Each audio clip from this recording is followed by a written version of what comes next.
এখানে এগুলো কিসের গাছ লাগাইছি? লাউয়ের গাছ মনে হয় না? লাউয়ের গাছ লাগাইছি।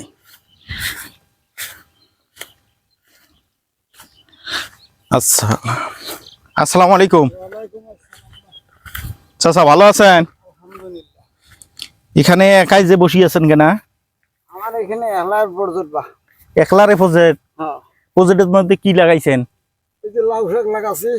লাউ শাক লাগাইছেন, এটা তো গাজায় নেই। অতি খালি কয়টা গাজাইছে কেনা? ওখানে আগে গাছি, এখানে পরে গাছি। অতি আগত গেছেন না পরে গেছেন? তাহলে একাই নিরিবিলি জীবন কাটাচ্ছেন। বাড়ি কোন দেয়? বাড়ি এই যাচ্ছে ওই যে জংধরা টিনে ঘরটা। ও ওই পাশে না? ও অতি হাতে তাই লঙ্কা বলে। ওই দোকান কোনার নাকি? ও আচ্ছা আচ্ছা। গরু ছাগল ছাড়ছেন নাকি? হ্যাঁ, গরু ছাগল এই পাশে, আমার গরু ছাগলের পাশে। ওইদিকে একটু দেখান, ওই যে গরুগুলো দেখান, সুন্দর করে উঠিয়ে দেখান ভালো করে। হ্যাঁ, এই শুধুমাত্র এই লাউয়ের গাছ লাগাইছেন তার জন্য এখানে? লাউয়ের গাছ এখানে আমি প্রত্যেক সিজনে ৮০,০০০, ৯০,০০০, ১,০০,০০০ কোটি শাক বিক্রি করি। এইখানে লাউ চাষ করে আপনি শাক বিক্রি করেন? শাক বিক্রি করি, লাউ বিক্রি করি, মিষ্টি কুমড়ো বিক্রি করি। ৮০, ৯০, ১,০০,০০০ টাকা। ও আচ্ছা। হ্যাঁ, জমিগুলো বালা, আল্লাহ দিলে মেলামত করলেই এতে আল্লাহ দিলে স্বর্ণ। পরিশ্রম করলেই স্বর্ণ ফলে। আমাদের বাংলাদেশের মাটি ভালো, স্বর্ণ ফলে। সোনার চেয়ে খাঁটি, যে কথায় আছে না যে বাংলাদেশের মাটি সোনার চেয়ে খাঁটি। এখানে আমার এই জায়গার মধ্যে আমার তহবিল কম, আর আমি এখন ওই বয়স্ক হয়ে গেছি। আমি পতেঙ্গা চেনেন? পতেঙ্গা? পতেঙ্গা এই যে কি জানি কয় জায়গাটার নাম? চিটাগাং পতেঙ্গা। হ্যাঁ, এইখানে ২৭ বছর আমি এইরকম পালুজরের মধ্যে লাউ, মিষ্টি কুমড়ো, টমেটো, তরমুজ, খিরে, ভাঙ্গি এই লেখা ২৭ বছর করে আসছি। ও আচ্ছা। হ্যাঁ, তাহলে তো আপনার ভালো অভিজ্ঞতা আছে এই সম্পর্কে না? এই সম্পর্কে আল্লাহ দিলে ভালো অভিজ্ঞতা আছে। তো ওখানে কি চাকরি করছিলেন আপনি নাকি? আমি ডেলি কাজ করছিলাম। ডেইলি কাজ করছিলেন? না করলেও পয়সা। মানে ওখানে হলো ডেইলি হিসেবে চুক্তি ছিল যে যে আমি যাব, কাজ করলেও আমাকে টাকা দেওয়া লাগবে, না দিলেও না করলেও টাকা দেওয়া লাগবে। দিন আর রাত নাই, রাত আর দিন নেই। দিনত মাল তুলতে হয়, আবার করতে হয়, আবার রাতের মধ্যে ওই রাত ৩টের সময় আসি বড় বড় টাউনের মধ্যে আরো তো দিয়ে দেওয়া লাগে। হ্যাঁ, এখন এই যে এখন আল্লাহ দিলে এই নজর খাতে করবেন। জায়গা কোনা কি আপনার? জায়গা আমার। ও আচ্ছা। এই বাড়ি করছেন কতদিন হয় এখানে? ৩ বছর। ৩ বছর হয় বাড়ি করছেন। আগে কোথায় ছিলেন? আগের পুরেন বাড়ি ওইখানে নদীতে গেছে? নদীতে গেছি। তারপরে পুরেন বাড়ি ভাঙার পরে আবার এইদিকে জমিন করছে দাদারা। হ্যাঁ, সেখানে বাড়ি গেছে। সেখানে ভাঙার পরে এই শিমলের গাছের এখানে বাড়ি গেছে। এই শিমলের গাছটা আছে না, এখানে বাড়ি গেছে। এখানে বাড়ি করার পরে আবার এইখানে বাড়ি গেছে। এখানেও বাড়ি করছিলেন? যে জায়গার মধ্যে আছি এখানে আমার বাড়ি। এখানেও বাড়ি করছিলেন? এখানেও বাড়ি। এখানকার বাড়িটা ভাঙছেন কেন? এই বাড়ি ভাঙার নদী ভাঙছে। ও, নদীতে গেছে। এটাও ভাঙার পরে লালমনিরহাটে উঠে গেছি। লালমনিরহাট গেছিলেন? হ্যাঁ, এখান থেকে তো অনেক দূর সেটা। লালমনিরহাট গেছি। লালমনিরহাটে এখনো ৩ ভাই আছে। ও আচ্ছা, আপনি চলে আসছেন? ওখান থেকে মানে আমাদের এখানে সয় সম্পত্তি বহুত। আমার মা কয় যে জাগার ঠাকুর বিদেশের কুকুর। হ্যাঁ, জায়গা যদি একটা ধনী লোক যদি গরিব হয় তাও ইজ্জত আছে। আর ও জায়গার মানুষ কয় ভাড়িয়ে।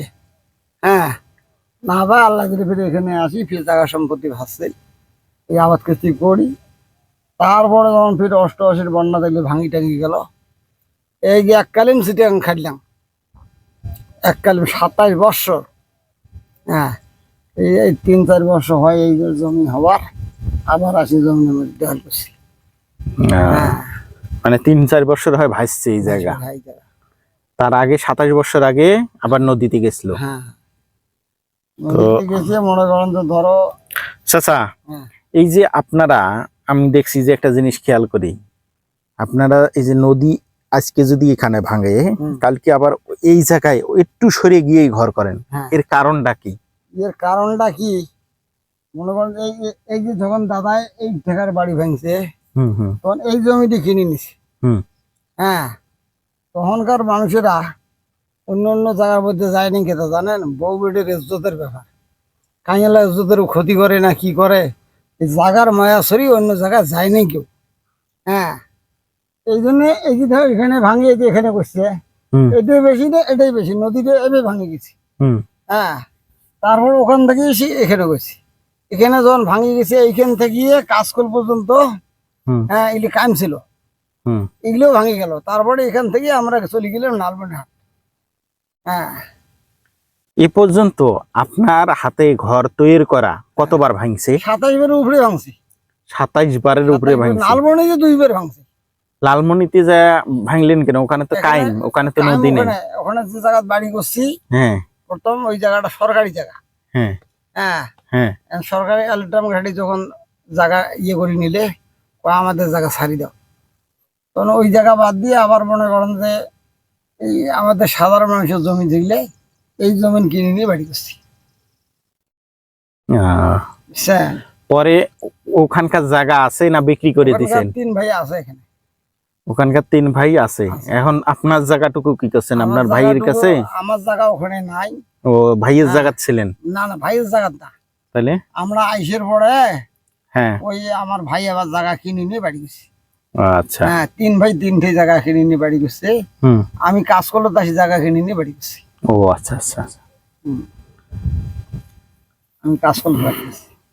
এখন একটা জিনিস আমরা খেয়াল করলাম যে এই যে বাড়ি ঘরগুলো করছে, এখানে বড় কোনো ভালো জাতীয় গাছ নাই কেন?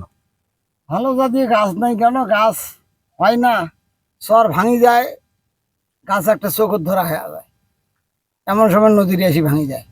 এই জন্য বড় ধরনের ভালো। আর এই যে সব দেখবেন না, হুম। বেশি দিনে পুরে না চর নয়।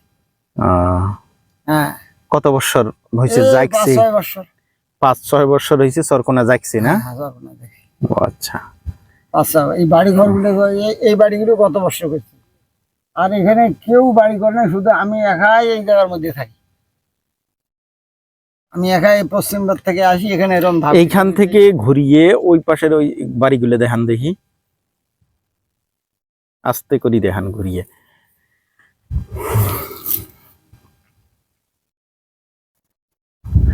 এই যে জায়গাটা যে করছে ভাঙছি, এটা দেখা গেছে যে ওই যে কিছু দূর দোলা কিছু দূর উঁচা, এইরকম কেন?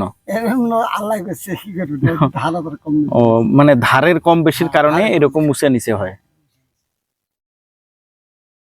এবার বন্যাতে দিয়ে হয়েছে, তারপরে বন্যাটা ওইদিকে আরো তোলা আছে।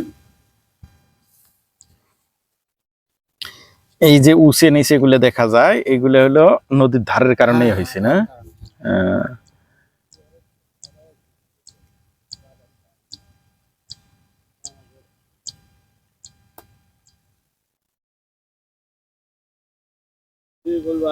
ভাই।